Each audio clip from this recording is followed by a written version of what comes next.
All right, welcome everyone. My name is Coach David, and I'm here with College Admission Secrets. And as a part of College Admission Secrets, we also have Financial Aid Secrets. Okay, so Coach Tony is probably the person that you are hoping to see tonight. Okay, but I am here. Coach Tony is going to be a little bit late.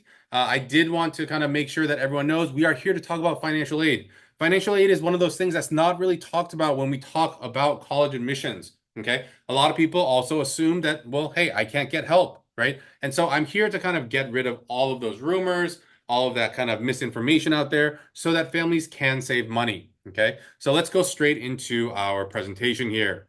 Okay. So the agenda for tonight, right? For those, I do see a lot of new names here, right? I'm going to go ahead and tell you guys about a little bit about who we are, right? I'm also going to tell you guys a little bit about financial aid news. Okay. So one of the things that I do in our financial aid trainings as part of Financial Aid Secrets, if you haven't joined our group, please go ahead and join our group on Facebook. It is Financial Aid Secrets. If you look that up, if you search it, you should be able to find us. Okay. But I'm going to talk about some financial aid news, right? I'm also going to talk about how to save, right? A lot of people just blindly save money, not knowing kind of like, how they should be saving or what are the ways they should be saving to benefit them for financial aid. We'll also talk about how to understand costs and the statistics that are out there in the world regarding college expenses. And then finally, I'll tell you about what our program can do to help you guys. Okay. So first off, who are we? Okay. We are Financial Aid Secrets. We are here every single week at 6 p.m., right? We bring to light any issues that are happening in the financial aid world. There's a lot going on right now, so there's a lot for me to talk about, okay? I wish it wasn't so, right? If there's no news, that's kind of one of my sayings. No news is good news, but there's a lot of news about financial aid right now, and so there's a lot of things that I want to bring to your attention, right? The one thing that we do ask is that you reach out to us and that you talk to us, okay? For those that have had consultations with us, whether we've been able to help you or not, right? I hope you walked away with a little bit of a better understanding about your situation and what that means for your financial aid for your student. Okay. So if you're already in our coaching program, go ahead and reach out on Discord, right? If you're in our if you get emails from us, email back. We will get back to you. If you're in our Facebook group, go ahead and reach out to us on Facebook. Okay. So how long have we been doing this? So I have been doing this for the past 15 years. We want to make sure that families get the money that they need for college so that you don't have to, dip into your retirement, so that you don't have to do this, right? You don't have to pull, equity out of your home, so on and so forth to pay for college, okay? We have saved millions of dollars for families over the past decade and a half, and I want to make sure that you guys are one of those families, okay? So, for financial aid news, there is some kind of like lingering news that has been happening, right? And there's also some new news, okay? So, let's talk about the lingering news that's out there, okay? So, a few weeks ago, like for the past 2 or 3 weeks, I've been talking about how there are multiple lawsuits surrounding colleges and financial aid. There was one that kind of was settled back in, I believe it was February of 2024, right? Basically, there was like this cartel financial aid with colleges, and they were all in cahoots trying to fix the amount of aid given to families in certain situations, right? In certain income situations. So basically, right, behind closed doors, colleges were getting together and being like, hey, how much are you going to give $70,000 a year families, $80,000 a year families? And they were trying to lower that so that across the board, it seemed like, okay, well, it seems like everyone has the same price, right? So it's basically a price fixing kind of cartel system that they were running, okay? And then more recently, there was another class action lawsuit alleging that over 40 plus elite institutions, including Harvard, Yale, and MIT, who were just added to the defendant list, right, were undercutting aid that should have been given to students from divorced or separated parents. Okay. There's something going on every single week, it seems like. Okay.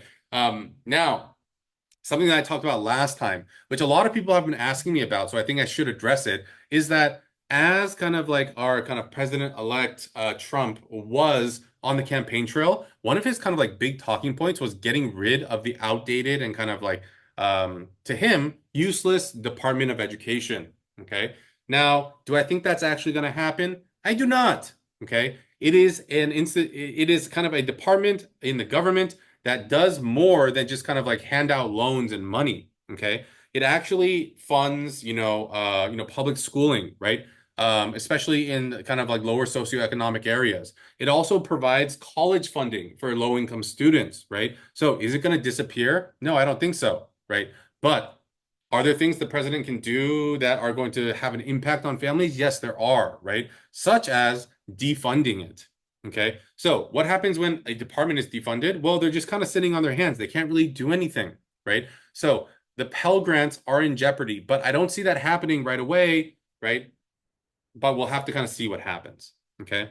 Now, additional news just yesterday, okay, as I was searching about what to talk about for this kind of presentation, right? There is some new news, right? And look at the screenshot I took.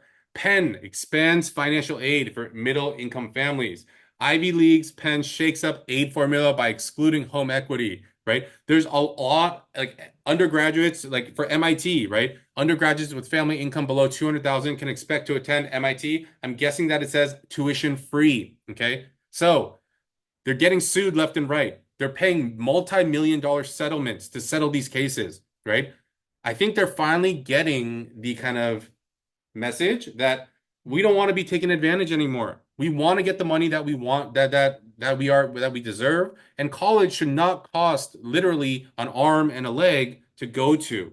Okay, so this is good news for families. Hopefully, more colleges kind of follow along on this track, and hopefully we're able to kind of dip into the dusty coffers that colleges have so that we can make college more affordable. Okay, so that's kind of what we want to talk about as far as news. Okay, now if you're here and you're still here after I've talked all this kind of stuff about financial aid, well, you probably are a family that is kind of like, oh, college is getting expensive. It'd be lovely to get some help, right? Now, I always bring up this picture, right? One of my dream cars. I don't know if there will be any in existence by the time I am, rich enough to afford one, right? But here's the thing.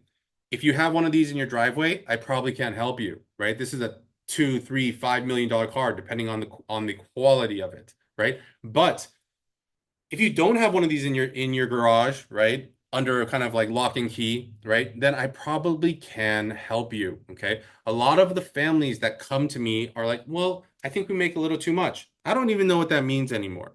A lot of families say, well, my neighbors didn't get one. Well, your neighbors and your mortgage payment is not exactly the same. So let's figure out your exact situation.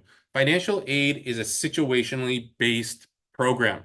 Okay, so we need to understand your program in order to make sure that you get the most bang for your buck. Okay, so what we're going to be talking about today is making sure that you're prepared, right? We're also going to talk about how colleges try to trick you into thinking that their colleges are affordable. Okay, and so I'm going to go off and start with what you need to do in order to qualify for financial aid. Now, there is the word, I use the word qualify, and I wish I had used a different word, but right? When I'm talking about qualifying, right? There are certain forms you need to fill out that you have to fill out in order to be eligible for any type of aid. Okay. There are no limits, right? There's not an income ceiling or an income, floor that you need to be at in order to get financial aid. It all depends on your situation. Okay. So let's talk a little bit about the process. Okay. So there's a lot of different things that need to happen. Now, parents, you might be familiar with something called the FAFSA, especially because it's been in the news a lot recently. Okay. So the FAFSA is a gateway form that needs to be turned into every single college in the United States if you want to get financial aid. But in addition to that, there are schools that require something called the CSS profile or the IDOC. Right? There's also school-specific forms that they have you fill out, right? There's verification forms for every school, and then additional information that they might ask you about. They might ask you for your W-2 or your 1099 or your certain schedule on your tax return. And so there are additional things that need to happen, right? They make this purposely complicated so that people give up, okay? And so I want to make sure that you guys don't give up the fight because you guys should be getting money. All right. So again, like I said, the FAFSA is a gateway form. Okay. So it'll go to your state schools, private schools, literally any university or college in the United States, and some even in Canada as well. Okay. Now, where do you do this? right? So I do see that there are some seniors here. So thank you guys for putting your grade in the chat there. Okay. So for the seniors, so the open date is actually December 1st. Okay. Or that's what they have told us. Now, a bunch of people in the kind of audience here might say, oh, no, no, no. It actually opened. It did not. Okay. So let me be very clear about this year. Okay. This year, they opened a beta version to certain colleges and certain people, and now they have opened that same beta version to the general public. It's like, oh, here, test it out for us, right? But the FAFSA is not a form that you want to be a guinea pig for. Okay. So if you are in the process of filling out that beta version, stop. Okay. Do not touch it. Okay. You want to make sure that you are doing the form that doesn't have any problems. Coach Tony is here now. Okay. I just saw him really quickly. Okay. So he's going to be there in the background for us. Okay. Now, again, going back to it, it's the final form that is going to be used for the class of 2025 should be out by December 1st. Okay. Originally, right, it is supposed to be out on October 1st, right? So every other year that I have done this, right? And for decades before, the open date was October 1st. For the class of 2024, it was the first time ever that had been delayed. Okay. Now, the website that you need to go to is studentaid.gov. Don't get sidetracked into other kind of like scam websites or this or that. Make sure that it is studentaid.gov. Okay. Now, here's the information that you need in order to fill out your FAFSA. Okay. You need your appropriate year tax return. Okay. A lot of people misunderstand which tax return that you are using. Okay. So just to make it easy, let's say that your student is graduating in 2025. Okay. The tax year that will be used is the tax year from 2 years before your student's graduation year. So if your student is a 2025, your tax year that you'll be using is your 2023. Now, a lot of people in the audience might be saying, again, hey, why aren't we using 2024? Gosh, my 2024 is a better because it's lower, right? Here's the reason why. By the time you get your results from college, you might not have filed your 2024 taxes yet.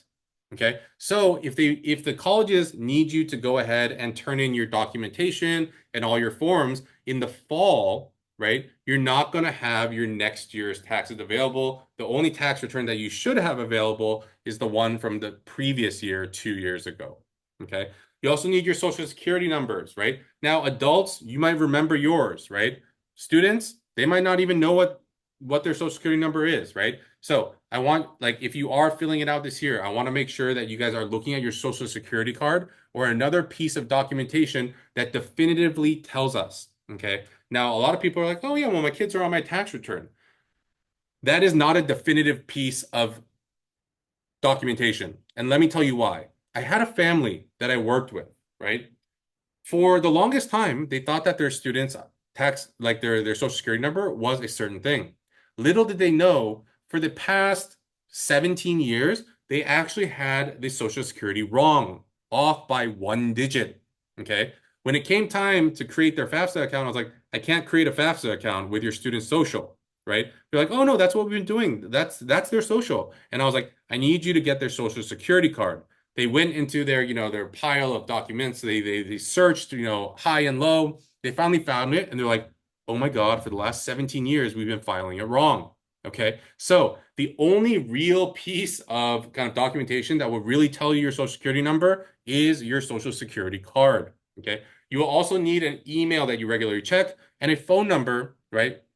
That is actually used, right? Now, VoIP numbers previously didn't work, right? But they like I've actually had, families where it's like, oh, well, I have another phone number. Here is a, Google Voice number or a Magic Jack number. Like these numbers are now working because they can receive text messages, so we should be fine. Okay. Now, what do they ask you about? They ask about your tax returns. They ask about child support. They ask about alimony, the balance of your kind of like savings and checking accounts, right? Your business taxes and all the accounts there, right? They also ask about untaxed income and net worth of businesses, investments and farms. Okay. So this is generally the information that you need to provide. Okay.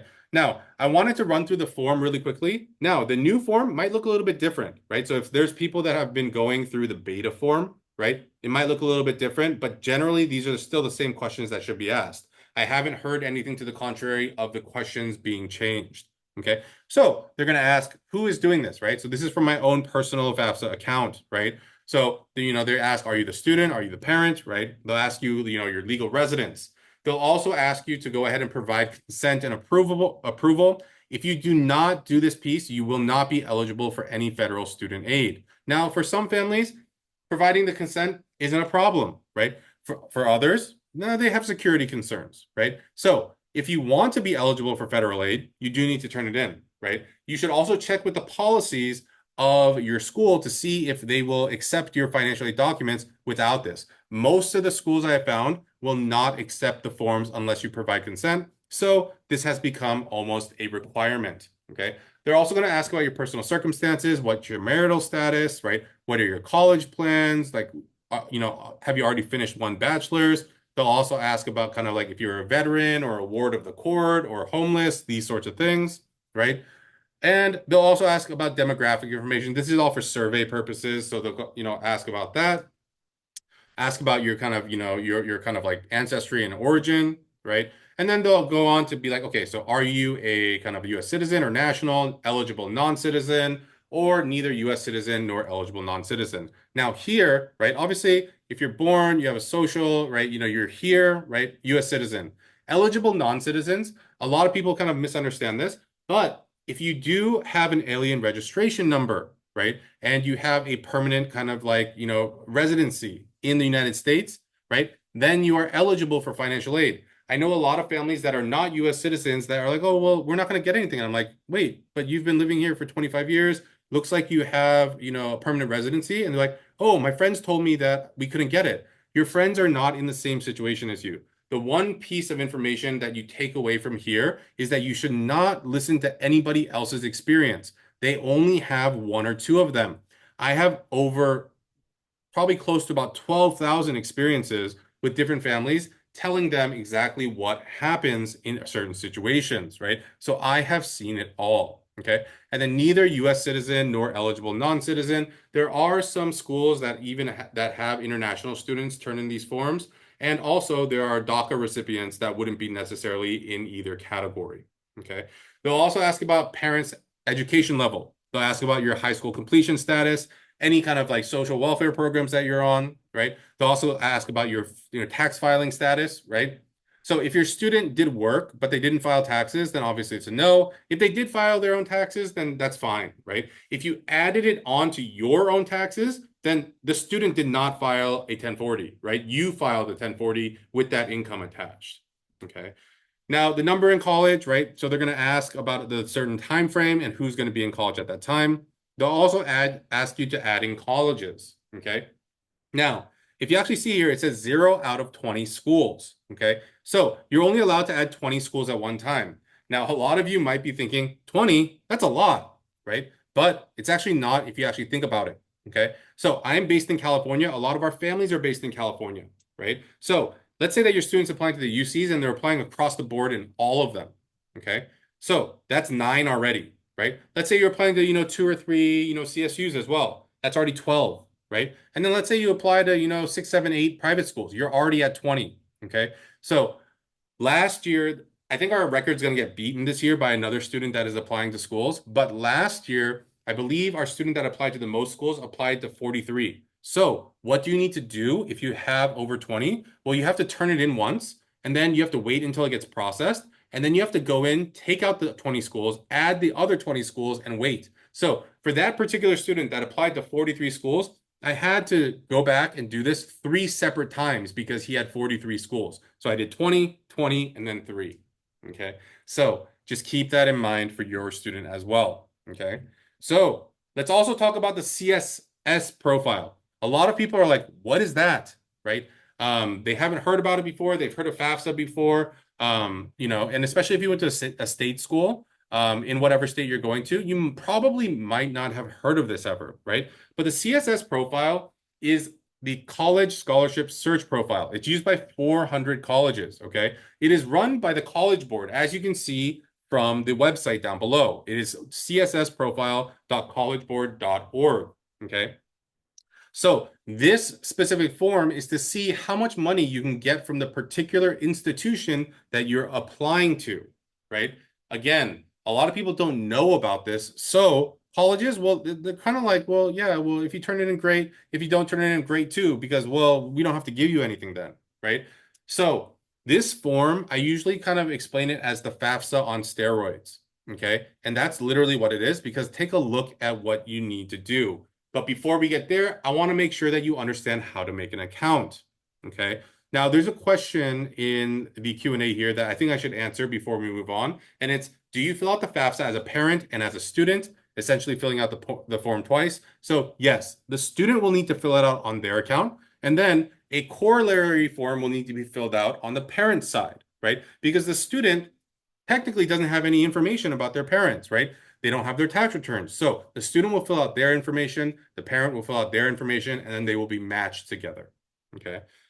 Here, it's a little bit different. For the CSS profile, only the student will be filling out the CSS profile, okay? So a lot of students already have a College Board profile, whether you know it or not, right? If your student has taken one AP class, or if they've taken the PSAT before, they will have a CSS profile. They just might not remember the login and password, okay? So make sure that you guys have that. One of the pro tips that I will give you here is that you do need to make sure that the email address associated with your CSS profile is not your high school email, okay? Now, while it would be really nice if your high school provided you access to your high school email for your whole life, we know that's not happening. Usually about 3, 4, 5 months after you graduate, they get rid of your account. So what happens if you forget your password and you have to do a password retrieval with your high school email? It's not going to happen, right? There's going to be problems, right? It's going to be a big hassle. So the email address that you have on file for your College Board account should be changed to your own personal email, okay? So if your student says, oh yeah, like that's my high school email one, then have them change it as soon as possible, okay? Now, this is what they ask, okay?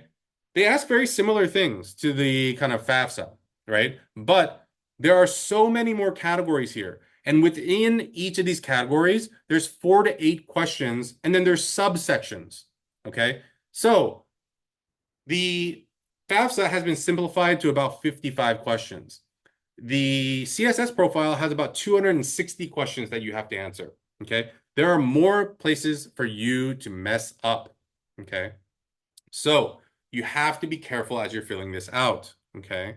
So keep that in mind there, right? Now, how does it differ? And like, why do they ask some more questions? Well, it's because they go way deeper, right? They ask about the value of your home, right? They ask about your mortgage payment. How much is in your retirement account, your IRA, your 401k? They ask about your brokerage account. They ask about your businesses, any other assets that are reportable. They ask about alimony, child support, right? It's literally a IRS tax audit, okay? So make sure that you are prepared for this form, okay? Now, in not just talking about kind of like the forms, I also wanted to tell you guys about how you should be saving and how you should be thinking about financial aid, okay? So the first thing that I want to bring up, and I want to be a little bit interactive if we can here, right? So a lot of families, right? And I've actually seen this a lot, right? In families, especially that have a little bit more kind of like, that have saved up a little bit more and this and that, there's always this kind of like, oh, I want to provide for my students' future. And so they start doing like really cool things, like, you know, they open up a stock portfolio in the student's name. You know, they kind of they buy a rental property in the student's name, and then they use that to kind of like you know, pay for the future, you know, for later, right? Things like that, right? But right, you have to understand how that affects your financial aid, right? So let's talk about assets and cash in a parent's name versus assets and cash in a student's name, okay? So I want to be a little bit interactive, right? So when a college is looking at a parent's assets or cash, right? Or a student's assets or cash, right? So we'll do parent, and then if you can do a slash, and then you can do the student, what percentage do you think that they kind of determine that they can take from each of the kind of like categories from the parent and the student, right? So if we can get a couple kind of answers in the chat, we'll kind of see what people think, right? So let's say that they have $100, right? right? They have $100 of assets, and the student has $100 of assets, right? How much can they take from the parent? How much can they take from the student? Okay. 45, 100. Okay. I see another one that says 10, 20. Okay. I have another one that says uh 10, 25. Okay. So they're kind of are the answers I got, they're all over, right? We're not 100% sure. Let me tell you the answer. Okay. When an asset is in a parent's name, they can reach out and try to grab 5.64% of it. So if there is $100 there, they can reach out and grab $5.64. Okay. If an asset is in the student's name, right, then they can reach out and grab 20%. Okay. So when it's $100, right, it's like, okay, well, $5.64 and $20. It's okay. It's not bad. But what if you bought a $10 million apartment complex that was going to secure your student's future, right? $10 million at 20% is $2 million. That's what the college thinks that they can reach out and grab for college expenses. Now, if that is the case, what does that mean?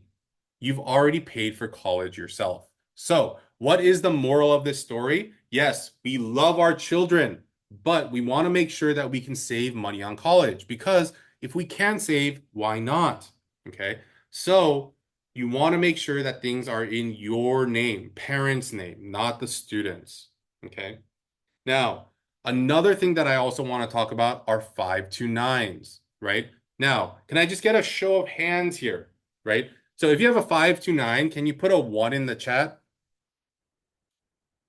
Okay. One, one, one. Okay. I see a lot of ones. Okay. I see a lot more ones in the Q&A as well. Okay. Uh-oh. Okay. So you're probably not going to like what I have to say, but I have to say it. Okay. So here is the thing. 529s are misrepresented in what they're supposed to do. Okay. 529s were originally kind of put out in the marketplace for low income families to save $30,000. That was the whole point. Now, you might be asking, why is it $30,000? Let me tell you why it's $30,000. The average cost to go to, and again, I am in California, so excuse me if you're not from California, right? But I'll talk about our state school system, okay? The average cost of tuition at a CSU per year is about $7,500, okay? Multiply that by 4. You have 75, you have 15, right? You have 22.5 and $30,000, okay? The reason why the 529 was created was to help low-income families save $30,000 so their student could go to their local CSU and get a college education. Okay. Now, I see all of these ones in the Q&A. I see all of these ones in the chat, right? I'm guessing some of you guys have less than that because you just started, you just found out about it. But I'm also guessing that there is a large majority of you that have way more than $30,000 in your 529. Okay. Now, you might be thinking, uh-oh, okay, but I will kind of provide you solutions to this problem. Okay. So going back to kind of like saving, you do not want to put anything in the student's name. No trust funds, CDs, bonds, stocks. Those are all reportable assets for financial aid. There's other ways to save. 401k, Roth 401, right, Roth IRA, right? Profit sharing pension plans. There's other kind of annuities as well that you can kind of save away for your student for their future. Okay. Another thing that you should kind of take into account is that personal possessions are not considered assets. So vehicles, electronics, or furniture. Now, maybe you inherited that Ferrari that I showed you guys on like slide 2 of our presentation, right? Now, if you want to secure your student's future, give them the vehicle, okay? Because cash in hand is not going to help your situation. But giving them a vehicle, that's okay. That's not considered an asset for the purposes of financial aid, okay? Now, let's talk about leveraging your situation, especially when it comes to the 529s. I have this very nice picture of a very loving, like a pair of grandparents here, right? They love their granddaughter and grandsons with all their hearts, right?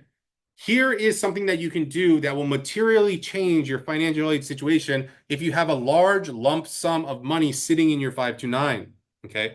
One of the things that the kind of government did about 2 years ago is create a loophole. And I'm not sure why they did that. Usually the government doesn't help out in these situations, but they did in this situation. Okay.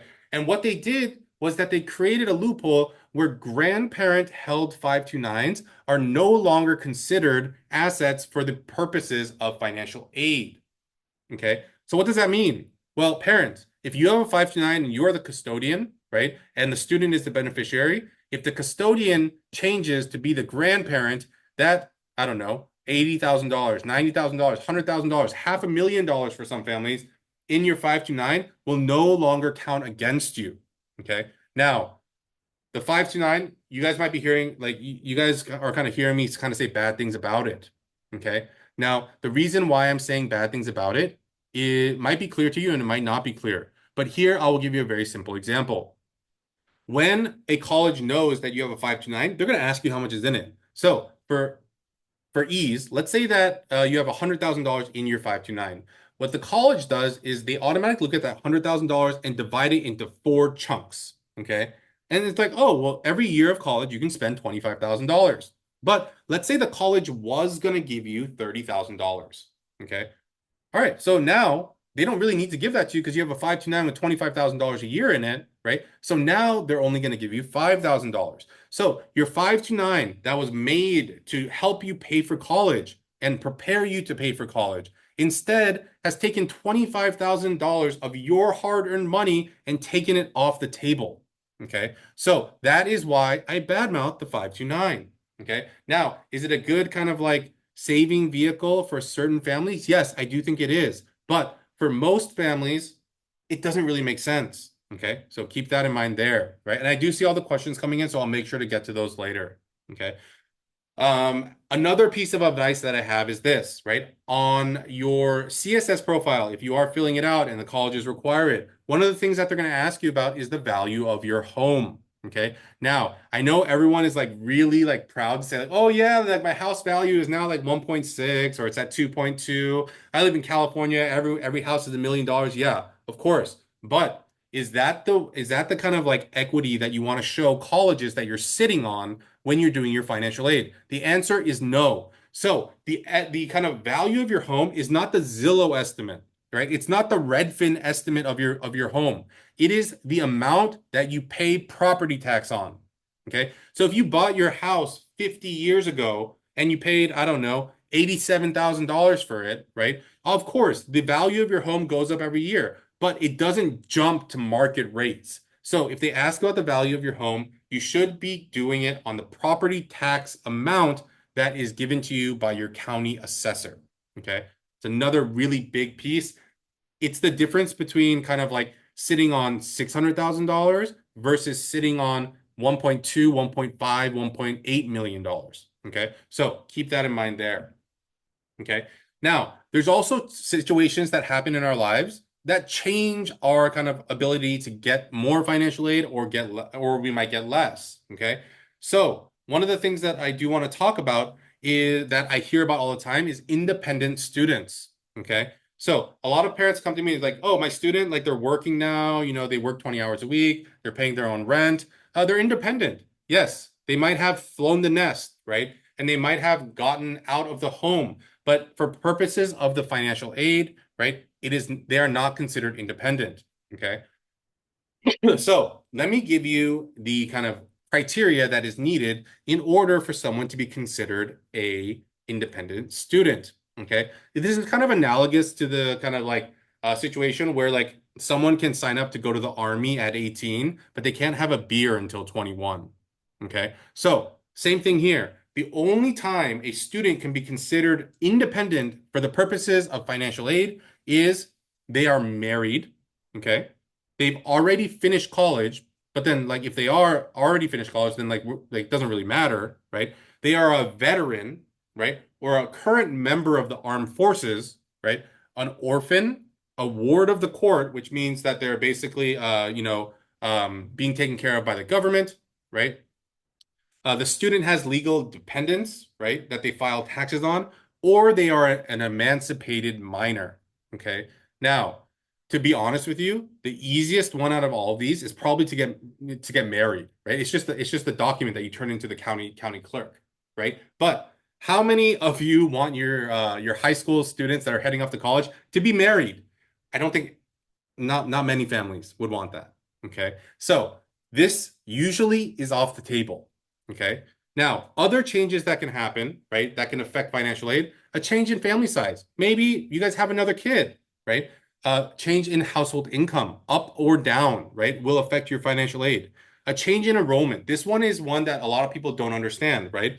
A lot of families come to me and they're like, oh, well, last year we got $15,000, but this year we only got $7,000, right? And the first question I have for them is a student going part-time? And they're like, yeah, he's going part-time. Well, then you're only getting part-time money, right? It's weird to think that you would get the full-time kind of like financial aid if you're only going to school part-time, right? There also might be medical emergencies or emergencies where people aren't working, so on and so forth. Those can also increase your financial aid. Also, late registrations. You might have missed a deadline for something. If you do, they can reduce your financial aid, right? There's a lot of other situations as well. And so, because there's so many specific situations, if you find yourself in a situation that you're unsure about what to do, please reach out so that we can kind of talk about it and then get you on the right track. Okay. Now, one of the final pieces that I want to talk about is outside scholarships. Okay. I know that Coach R and Coach Tony had a scholarship kind of training a little while ago. Okay. But I do want to kind of talk about the risk of outside scholarships, right? I talk about this a lot, but not a lot of people believe me. So I I kind of like went here and there, right? I wanted to make sure that I found you guys the exact language that they use in order to show you, right? So here, right, this is for the UCs. It says, per federal regulations, outside aid may affect a student's financial aid package, and if reported after the school year begins, may result in a bill. Okay, so first, they took care of all the charges, and then you got an outside scholarship, and then they might bill you for the kind of overage. Okay, so let me kind of this is kind of exactly what I was talking about with the 529, but it is a very similar situation. So let me explain it. So let's say that a college was going to give you $15,000 a year, right? Let's say UCLA was going to give you $15,000 a year, right? And so your tuition got taken care of, but you forgot that you had applied to an outside scholarship that gave you $12,000. Okay. So you're like, oh my God, that's so great. I get an extra $12,000. You contact the place that was giving you the scholarship, like, yeah, give us your student ID number, and then we'll go ahead and pay UCLA, right? They send a check to UCLA in the amount of $12,000, and then UCLA comes knocking on your dorm room door at 5 o'clock in the morning and says, hey, here's a bill for $12,000 of aid that we didn't need to give to you because you had an outside scholarship. Okay. So a lot of people assume that scholarships will stack on top of each other, but that is not necessarily the case, right? As is shown from the UC website. Okay. So when you're looking at outside scholarships, you have to see how are you getting paid, right? How are they kind of getting the money to you, right? What are the kind of different things that you need to be doing in order to get it, right? Now, if something is renewable for 4 years, then the net effect of you receiving that scholarship is not going to change because you're still going to be getting the same amount of money from school and also from the outside scholarship organization, right? But, right, if you were getting, if you were only going to get it for 1 year, then in the years after you get that first scholarship, you're going to have a deficit of whatever that scholarship amount was. Okay. So keep that in mind there. Okay. Now, really quickly, I want to make sure that people understand how colleges' minds work when it comes to financial aid. Okay. So they try to confuse you every single which way, right? But let me tell you their most common trick. Okay. So here it is. All right. So California public schools, the CSUs and the UCs, they cost between 30 and 40, $42,000 a year. From the statistics that they provide to the government and to the state, they say that 81% of full-time students receive aid, and the average amount of aid at public universities is $8,640. That means that 81% of, let's just say, 35,000 people, which is roughly around, I'd say 27,000, right, is getting $8,640 a year. Okay. 27, I can't do the math in my head. It's a lot of money, right? So basically, they're saying that 27,000 kids get $8,640 a year. But What does that include? So I want you to be thinking about that. Okay. Let's talk about private schools. Private schools cost anywhere between $80,000 and $90,000, right? One of the schools in our state is actually the most expensive school in the United States. It is USC. I believe it costs $93,400 and something dollars per year of their estimated cost. That includes tuition, housing, food, books, so on and so forth, right? Now, at private schools, right, they say that 88% of full-time students receive financial aid, and the average amount of aid is 24,440. Okay. Let's just take that at USC. It's almost 90%. So we'll make it easy and make it 90%. At USC, I believe there's around 18,000 students there. That's 88% of 18 or 90% of 18,000, right? So what is that? Well, I really can't do math. It's a lot of kids, right? But multiply that by $25,000 a year. Okay. It's a lot of money, right? I can't do the math in my head for some reason. But again, let's think about what that includes. Okay. Now, let me show you also out-of-state schools, right? Now, for out-of-state schools, they say that 36% of full-time students receive financial aid, right? But they don't really even publish data on how much it is, how much they give out to out-of-state students. They just give us the 36%, right? But again, what does that include? Okay. Now, maybe some of you guys have seen where I'm going with this. Maybe some of you have not, but let me kind of just take you straight there, right? They make it seem like you're gonna get money, right? The numbers that you saw above, right? Oh, you get $8,000 at a California public school, 25,000 at a private school, right? The numbers that you saw, this is what it gets you, right? It actually includes free money that you're gonna get, but also loans, right? In my book, loans are not financial aid. You have to pay them back, and you have to pay them back with interest, right? So how is that them even helping you out? The only money that I consider financial aid is the money that they put no strings on. Okay. So the takeaway here is this, right? Do not be misled by the statistics. Okay. If a college costs $80,000 a year and they offer you $80,000 in loans, you are part of this statistic. That school has offered you 100% financial aid. They feel really good about it, but I'm sure that you do not, right? It doesn't matter that you actually take it. It matters that they offered it to you. Okay. So remember, right? The government tells us that 85.4% of all students receive financial aid, but how many of those, like of that 85.4%, are being offered loans at a ridiculous interest rate because the interest rates are bad right now, right? Just to give you guys a little insight, it's 6.5% for students. It's 8.1% roughly for parents. Okay. So that's the big takeaway there. Now, we are here to help. Okay. We want to make sure that you're ready for college expenses, right? We want to make sure you understand how to maximize your financial aid, right? But most of all, we want to be here to help you, right? So if you do want to talk to us about financial aid, and our consultations are free, please make sure to sign up. We do have a special offer at the end, so I want to make sure that everyone stays until then. Okay. So just so that you guys can get a real life look into what we've been able to do for families, here are some examples. Okay. So I have a student last year, went to UPenn, family of five. They make about $325,000 a year, right? Their family assets are right around 1.4, right? And this is the free money I was able to get for them. I got them $44,000 in free money, and then their student got $5,500 in loans. The out-of-pocket cost for that family to attend that school is $42,788. Okay, that's roughly the cost of going to a UC, right? Okay, but let's talk about a UC, right? So again, going to a UC, about $42,000 a year, right? This family was at 193, about 700K in assets, right? I was able to get them $18,000 in free money, another $5,500 in loans. Their cost to go to UCLA was $17,627 a year. That's less than $6,000 a quarter. Okay. And finally, right, my kind of like alma mater, the Claremont colleges, this family made around 225, right? Around $600,000 in assets, right? I got them $57,500 in free money, and the student got $5,500 in loans. They are going to a private school for less than it costs to go to a CSU. Okay. This could be you in a few months or in a year, depending on what grade your student is in. Okay.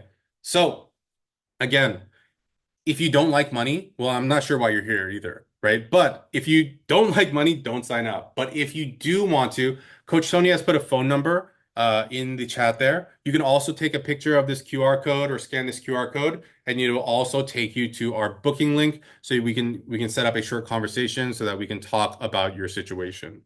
Okay.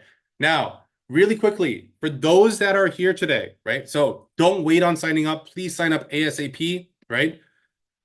I have a Black Friday offer. It's also a birthday offer because my birthday is next week, right? So if you sign up for a consultation within the next week and you put gobble somewhere in your form, I'm going to give you an automatic 20% off of our services if you decide to sign up. Okay. So I can't offer this to everyone because Coach Tony won't let me, right? So unfortunately, it's only going to be for the first 20 families that book with Gobble. Okay. So it's not like, oh, well, we're gonna take 20 families with this discount. No, 20 families, you sign up with Gobble. We'll have your consultation. If you sign up, great. If you don't, okay, it's just still those 20 families. So please make sure to sign up ASAP. After your consultation, you will have 72 hours to make your decision. And then, the next family will have a chance to kind of have a consultation with me, okay? All right, so just to make sure that everyone has that QR code, I'm going to stay on this page, but I did want to make sure that we go ahead and answer the questions that are in the Q&A in the chat. Okay, so let's go ahead and answer some questions here. So I know that there was one way above here. Let's see if I can. There's a question here, Coach David. I see from the Q&A view, and I can probably find you a few as well too. Sure. One is, what if the student doesn't have a passport but lives in the U.S.? What about international students? FAFSA, hard to get money, not American. Got it, got it, got it. So, for the purposes of financial aid, right? And so if you can, obviously, if we can provide a little bit more context, it would be nice too. But if the parents are U.S. citizens, there shouldn't be an issue, right? If the parents are not U.S. citizens, but the student is living in the United States, I am guessing most likely that either they're on some type of work authorization visa or some other type of visa, right? If that is the case, then unfortunately, the student will not be eligible, right? The student will only become eligible if and when they do receive their green card or kind of permanent residency and receive their A number. Okay. As far as, and then we have another question here that says, if you don't have a green card, how does it affect the tuition, right? So again, this is a very complicated question as well, right? So let's say that you are a California resident, and again, you are here on a kind of like H-1B or an L visa or a different type of visa, and you're working here, right? Your family's lived here for, however many years, your student went to high school here. For the purposes of tuition, your family will still be considered a resident of California, and you will be able to pay resident rates. Okay. Now, if you go to a different state school, well, that's the same as like a US citizen from California going to a state school in New York, right? You'll have to pay triple tuition. Okay. So that's how it will affect it. For the private schools, it doesn't matter if you're from, whatever country in the world, right? Doesn't matter if you're from Fiji, doesn't matter if you're from France, doesn't matter if you're from Ethiopia. The price is all the same, doesn't matter where you're coming from. Okay. But it will affect your financial aid to a certain extent because, well, unfortunately, international students you are actually made to prove that you can pay for a year's worth of education, so the full cost of attendance in a bank account or in several bank accounts. It's called a certificate of finances. Okay. Awesome. One of the questions here, Coach David, is the financial aid guidance separate from the college counseling packages? Correct. Yeah. Okay. So, yes, the two programs are separate, right? Now, in our coaching program, we will help you with those outside scholarships, right? There are some families that, well, we can't help them with their financial aid, right? And so for those families, we help them with those outside scholarships. If your student finds something they want to apply for, we will help them with those applications and help them with those essays, right? Now, the aid that I'm looking for is more from institutional sources like the federal government, the state government, and the college that you will be going to, right? So they are separate programs. Awesome. One of the parents here, our student got $1,500 in summer internship from the university. Do we mention this? How about tax for this? So no, you don't need to, right? There's a threshold of like 13,000 something dollars for a student to file taxes, right? And of course, it's not like they withheld money when they were giving him the stipend. So there's no reason to really file anything there. Awesome. I think you kind of answered this in the training, but if you want to quick recap. Does the amount in 529 affect financial aid and scholarships? It does. So whatever you have in your 529, you can think that the college will look at it, divide it by four, and then apply it and reduce any aid that they're going to give you. Got it. Question here. Student lives outside the US, not American, let's say Singaporean, can we apply for financial aid? Unfortunately, no, right? So if your student is an international student, okay, so let me take that back. Can you apply for financial aid? Yes. Will you get anything? No. Okay. Now, there are colleges that say, oh, yeah, we have international financial aid, right? Every college, if you go to every single college's website and you type in like international financial aid in the search bar, you're going to see that, yes, it's open to kind of that. But realistically, it's only open to people like Malala, right? Or if you are a gold medal like figure skater, right? Or if you have, found the new penicillin, right? So it's very hard to get, and it's not very widely available. Awesome. Before we jump into the question again, one more time, if you guys are interested in booking that free consultation, a lot of the questions that I'm hearing now, I'm probably not going to read because it's literally your family situation. That's a great topic for Coach David's call. Again, he'll just ask you a few financial questions and give you some feedback if he can help you guys out or not. So one more time, if you want to text the word David to 949-298-6234, he can help you guys out with that. Question for you, Coach David. Which parent creates the FAFSA and fills the FAFSA? The homemaker with no income or the sole breadwinner? Does it matter? It doesn't matter, right? It's just whoever has more time realistically, right? So one parent will have to be like the official and like the signer. The other spouse, right, will just be added in as a spouse. So it doesn't matter who fills it out. Awesome. Someone's asked, is there a limit on asset value to be eligible for financial aid? Say if the asset is X million, would they be not be eligible for financial aid? So generally speaking, if your assets are under $5 million, I have not really seen too much of an issue trying to get financial aid. If your assets, and again, this is not including your family home, right? So again, there's a lot of families where it's like, oh, including my family home, my retirement, this and that. Like if I put everything together, I'll get to 5 million. I'm not sure why people are trying to get to a number that disqualifies themselves, right? So think about it in a positive light, right? But if you're over 5 million, then we should have a conversation because I need to understand how that is broken up so that we can see if it works for you or not. Now, why the number is 5 million is this. Again, we can reach out and grab 5%, right? 5.64%. If you think about 5.64% of, 5 million, right? We're looking roughly at about 250,000, right? At 250,000, if you think about it, a private school tuition is about $65,000 a year. Multiply that by four, it's $260,000. So if you have $5 million in assets and they reach out and they grab 5.64%, you basically paid for it on your own. Awesome. I know Coach David and I do have a call right after, so we probably get to like two more questions. And again, if we can't get to your question, feel free to text the word David to 949-298-6234. We'll go ahead and connect you guys. Or if you want to use the QR code on the screen right now, it actually books directly to him as well. And really quick before did you guys enjoy this session? Was this a good session? Did you guys learn anything? Go ahead and drop a yes in the chat if this was good, useful for you guys. If you guys want, we can definitely actually invite Coach David back to do more of these. I think, but for a little plug, he runs another group himself called Financial Aid Secrets. If you guys haven't joined that yet, but if you guys are interested, I can we'll see if I can work with Coach David, see if we can work his schedule out a little bit and see if he can do some more trainings for us as well too. There are lots of yeses, little hand emojis as well too. Let's do two more questions. Question here, Coach David. What if you're out of state and go to a UC school? Can you become a resident and pay in-state tuition? And how would financial aid work? Financial aid work in that situation? So, is it possible? Yes. Is it likely? No. Right? I'm sorry I'm giving you guys these half answers, right? But it's because it depends on the situation. If your whole family decides to move to California, yeah, within a year and you guys are filing taxes here, so on and so forth, then yes. most likely you will be able to kind of claim residency, right? But if your student is here for educational purposes, if you actually look at the qualifications of becoming a resident, one of the qualifications is that you can't be here for educational purposes, Mm. right? And California, we already have too many people, right?